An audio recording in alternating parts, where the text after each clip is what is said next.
नमस्कार भवतः स्वागतम। आज हम पढ़ रहे हैं कक्षा 7 की संस्कृत की पाठ्यपुस्तक रुचिरा भाग 2 का चतुर्थ पाठ का नाम है हास्य बाल कवि सम्मेलनम। जैसा कि शीर्षक से ही पता चलता है कि यह कवि सम्मेलन के बारे में कहा गया है जो बालकों का है और वहाँ हास्य कविताओं का श्रवण किया जाएगा। तो पाठ काफ़ी रोचक है। आइए पाठ को पढ़ते हैं। विविध वेशभूषाधारिणः चत्वारः बालकवयः मंचस्य उपरि उपविष्टा सन्ति। विविध अर्थात विभिन्न प्रकार की, अलग अलग प्रकार की वेशभूषाधारिणः वेशभूषा को पहने हुए, चत्वारः बालकवयः चार बाल कवि मंचस्य उपरि मंच के ऊपर उपविष्टा सन्ति बैठे हुए हैं। विभिन्न प्रकार की वेशभूषा को धारण किए हुए चार बाल कवि मंच के ऊपर बैठे हैं। अधः श्रोतारः हास्य कविता श्रवणाय उत्सुका सन्ति कोलाहलं च कुर्वन्ति। अधः नीचे, श्रोता हास्य कविता श्रवणाय हास्य कविता सुनने के लिए, उत्सुका सन्ति उत्सुक है, कोलाहलं च कुर्वन्ति और कोलाहल करते हैं। कोलाहल अर्थात शोरगुल करते हैं। संचालक कहते हैं अलम कोलाहलेन। अलम मना करने के अर्थ में प्रयोग किया जाता है, यानी कि बस कोलाहल मत करो। अद्य परम हर्षस्य अवसरः यत् अस्मिन् कविसम्मेलने काव्यहन्तारः कालयापकाश्च भारतस्य हास्यकविधुरन्धराः समागताः सन्ति। आज परम हर्ष का विषय है, अवसर है, यत् कि अस्मिन कवि सम्मेलने इस कवि सम्मेलन में काव्यहंतारः काव्य का नाश करने वाले, कालयापकाश्च समय को बर्बाद करने वाले, भारतस्य भारत के हास्य कवि धुरंधरः हास्य कवि धुरंधर यानी कि हास्य कविताओं में माहिर समागता सन्ति आए हुए हैं। शोर मत कीजिए। आज परम हर्ष का विषय है कि इस कवि सम्मेलन में काव्य का नाश करने वाले, समय को बर्बाद करने वाले भारत के हास्य कवि धुरंधर आए हुए हैं। एहि करतल ध्वनिना वयम एतेषां स्वागतम कुर्मः। एहि का अर्थ होता है आइए, करतल ध्वनिनाम तालियों से, वयम हम सब, एतेषां इनका, स्वागतम कुर्मः स्वागत करते हैं। आइए तालियों से हम इनका स्वागत करते हैं। गजाधर, पहला बाल कवि गजाधर जो मंच पे आते हैं। सर्वेभ्यो अरसिकेभ्यो नमो नमः। सभी अरसिकों को नमो नमः अर्थात नमस्कार है। यहाँ पर अरसिकों का अर्थ होता है नीरस। ये हास्यपुट लाने के लिए यहाँ पे अरसिक शब्द का प्रयोग किया गया है, जबकि कवियों को रसिक बोला जाता है, लेकिन हास्य कविता होने के कारण और हास्यपुट लाने के लिए यहाँ पर अरसिक शब्द का प्रयोग गजाधर के द्वारा किया गया है। तो सभी नीरस लोगों को नमस्कार है। प्रथमं तावत् अहम आधुनिकं वैद्यम उद्दिश्य स्वकीयं काव्यम श्रावयामि। सबसे पहले तो मैं आधुनिक वैद्यम उद्देश्य, आधुनिक वैद्य को उद्देश्य बनाकर या उस पर आधारित स्वकीयम काव्यम श्रावयामि अपना काव्य सुनाता हूँ। वैद्यराजः नमस्तुभ्यं यमराज सहोदरः यमस्तु हरति प्राणान् वैद्यः प्राणान् धनानि च। तो क्या कहते हैं वैद्यराज, हे वैद्यराज नमस्तुभ्यम आपको नमस्कार है। यमराज सहोदरः आप यमराज के सहोदर हैं। सहोदर का अर्थ होता है भाई। यमः तो हरति प्राणान, यमराज तो हरति हरते हैं प्राणान प्राणों को, वैद्यः प्राणान धनानि च वैद्य तो प्राण और धन दोनों को ही हर लेते हैं। तो एक बार फिर से समझ लेते हैं। वो कह रहे हैं कि हे वैद्यराज आप यमराज के सहोदर हैं। यमराज तो केवल प्राणों को ही हरते हैं, लेकिन आप वैद्य तो प्राण और धन दोनों को ही हर लेते हैं, ऐसे वैद्यराज को नमस्कार है। सर्वे उच्चै हसन्ति, सभी जोर से हंसते हैं। कालांतकः, दूसरे बाल कवि आते हैं कालांतक। अरे वैद्यास्तु सर्वत्र परंतु न ते मादृशा कुशला जनसंख्या निवारणे मामापि काव्यम इदम शृण्वन्तु भवन्तः।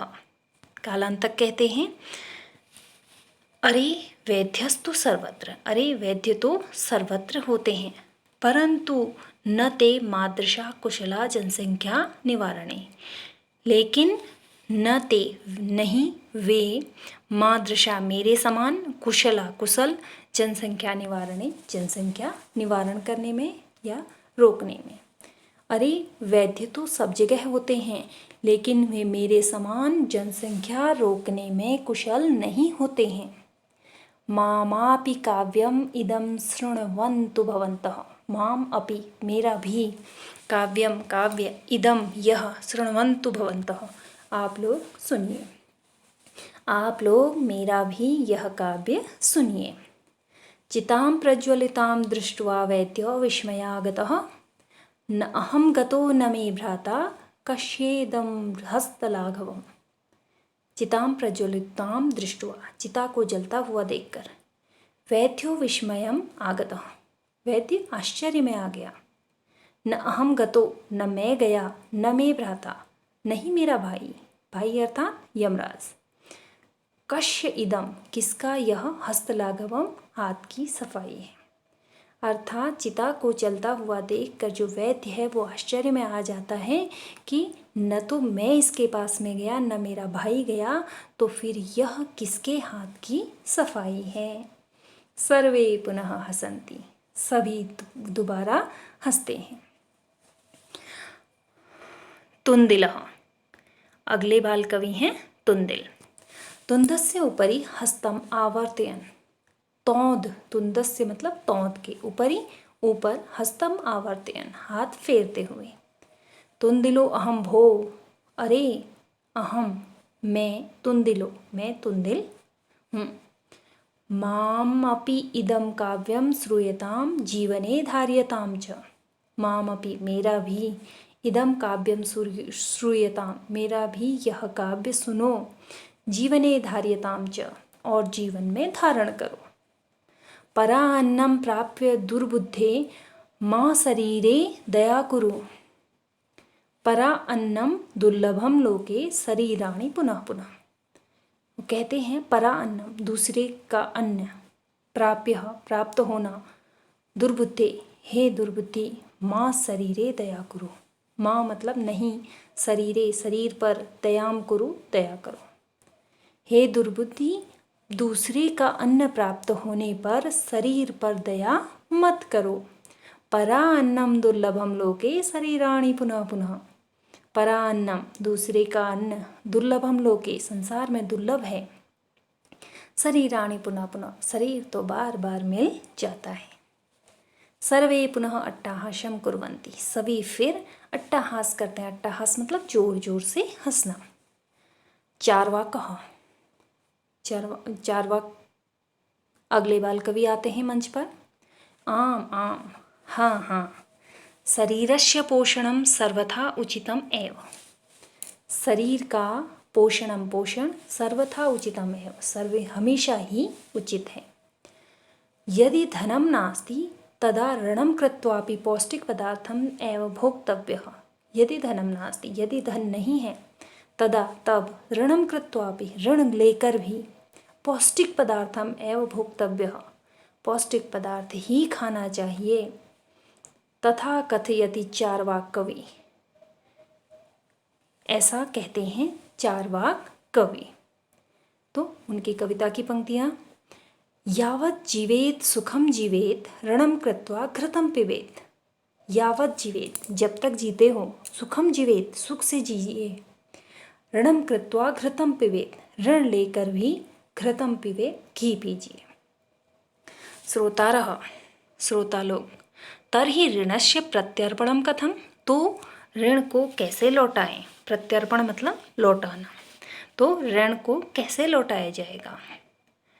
चार्वाकः श्रूयतां मम अवशिष्टं काव्यम। श्रूयताम मतलब सुनिए, मम अवशिष्टं काव्यम मेरा बचा हुआ काव्य।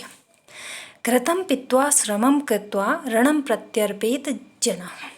घृतं पीत्वा यानी कि घी पीकर, श्रमं कृत्वा श्रम करके, परिश्रम करके, ऋणं प्रत्यर्पयेत जनः लोग ऋण का प्रत्यर्पण यानी कि लौटा सकते हैं। काव्यपाठश्रवणेन उत्प्रेरितः एकः बालको अपि आशु कवितां रचयति हासपूर्वकं च श्रावयति। काव्य पाठ को सुनकर, श्रवणेन यानी कि सुनकर, काव्य पाठ को सुनकर, उत्प्रेरितः प्रेरित होकर, एकः बालको अपि एक बालक भी आशु कवितां रचयति। आशु कविता मतलब तात्कालिक कविता, उसी क्षण बनी हुई कविता रचयति रचना करता है। हासपूर्वकम च श्रावयति और हंसते हुए सुनाता है। बालकः श्रूयतां भो माम अपि काव्यम। अरे सुनो सुनो, माम अपि काव्यम मेरा भी काव्य सुनो। गजाधरं कविच एव तुन्दिलं भोज्य लोलुपं कालांतकं तथा वेद्यं चार्वाकं च नमाम्यहम्। गजाधरम कवि, गजाधर जैसे कवि, च एव और ही, तुन्दिलम भोज्य लोलुपम और तुन्दिल जैसे भोजन के लालची, कालांतकम तथा वैद्यम चार्वाकम कालांतक और वैद्य चार्वाक जैसे, जब नमाम्य हम नमस्कार करता हूँ। अर्थात गजाधर जैसे कवि को और तुंदिल जैसे भोजन के लालची को, कालांतक को और वैद्य चार्वाक को नमस्कार है। काव्यम श्रावयित्वा हा हा हा इति कृत्वा हसति। काव्य श्रावयित्वा सुनाकर, हा हा हा इति कृत्वा ऐसा करते हुए हंसता है। अन्ये च अपि हसन्ति, अन्य लोग भी हंसते हैं। सर्वे गृहं गच्छन्ति, सभी घर जाते हैं। आशा है आपको भाव समझ में आया होगा। धन्यवाद।